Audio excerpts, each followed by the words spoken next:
وننزل من القرآن ما هو شفاء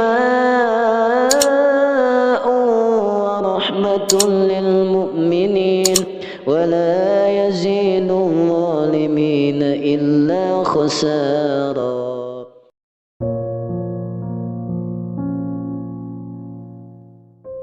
Assalamualaikum warahmatullahi wabarakatuh. Syukur alhamdulillah kita masih diberikan begitu banyak kenikmatan sehingga kita bisa bertemu kembali di channel ini. Salawat dan salam semoga selalu dan tetap tercurah limpahkan kepada junjungan kita semua, yaitu baginda Nabi Muhammad sallallahu alaihi wasallam. Allahumma sholli ala sayyidina Muhammad wa ala ali sayyidina Muhammad. Doa dan harapan saya, semoga sahabatku semua selalu diberikan kesehatan, diampuni dosa-dosanya, dikabulkan segala hajatnya, serta dilapangkan rezekinya oleh Allah Subhanahu wa Ta'ala. Amin ya Rabbal Alamin. Sahabat beriman rahimakumullah, hati-hatilah dalam mengerjakan sholat. Ternyata sholat seperti ini sangat dibenci oleh Allah dan Rasulullah.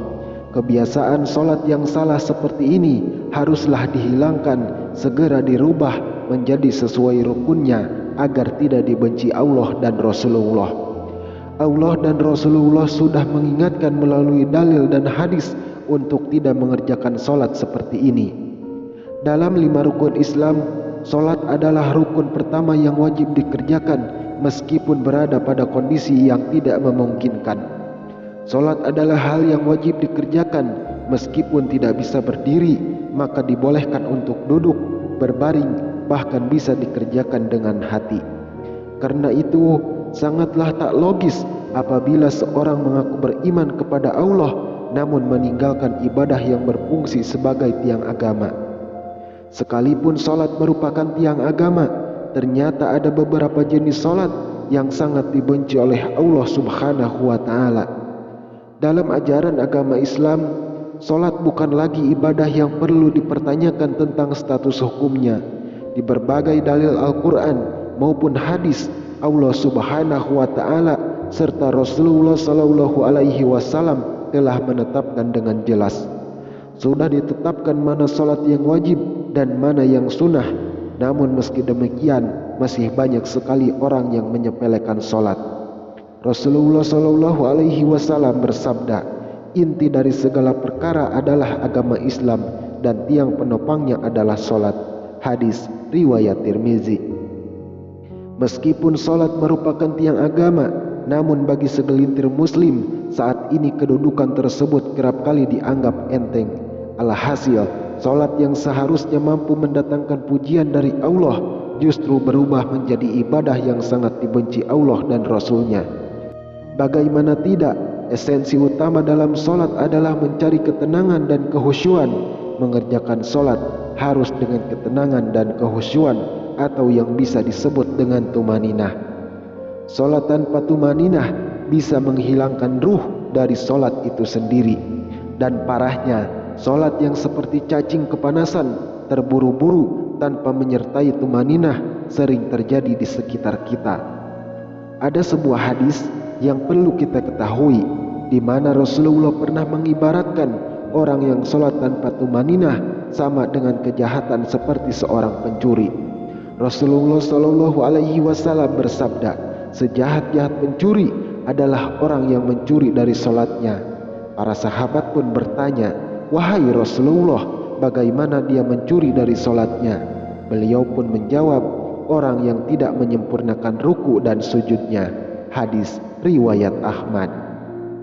Kondisi yang dijelaskan dalam hadis ini ternyata berangkat dari pengalaman Rasulullah ketika bersama para sahabat.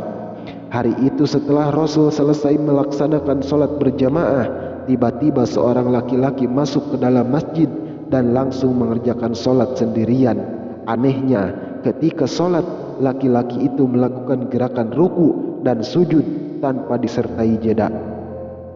Melihat hal itu, Rasulullah kemudian berkata di hadapan sahabatnya, apakah kalian menyaksikan gerakan sholat laki-laki tersebut? Barang siapa yang semasa hidupnya melakukan sholat seperti itu, maka dia meninggal tidak dalam keadaan Islam. Tak berhenti sampai di situ saja, di hadapan para sahabatnya Rasulullah juga mengatakan, model ibadah yang seperti itu ibarat seperti burung gagak yang sedang mematuk darah, atau seperti orang lapar yang hanya memakan sebutir atau 2 butir biji kurma tanpa pernah merasakan kekenyangan. Dalam buku Agar Salatmu Makin Khusyuk karya Syekh Muhammad Shalih Al-Munajjid dijelaskan, salah satu dosa orang yang mengerjakan salat adalah tidak memperhatikan rukun salat, yaitu tumaninah. Memang tidak ada yang bisa menyangkal tentang perkara diterima atau tidaknya suatu amalan, melainkan hanyalah ketentuan Allah Subhanahu wa Ta'ala. Tetapi sebagai umat Muslim, kita juga harus mengetahui bahwa ibadah yang telah ditetapkan rukunnya tidak bisa diubah atau dilanggar. Sahabat beriman rahimakumullah, itulah salat yang dibenci Allah dan Rasulullah. Semoga ini bermanfaat untuk kita semua, dan semoga ini menjadi pembelajaran, dan semoga salat kita diterima oleh Allah Subhanahu wa Ta'ala. Amin ya rabbal alamin. Wallahu a'lamu bishawab. Wassalamualaikum warahmatullahi wabarakatuh.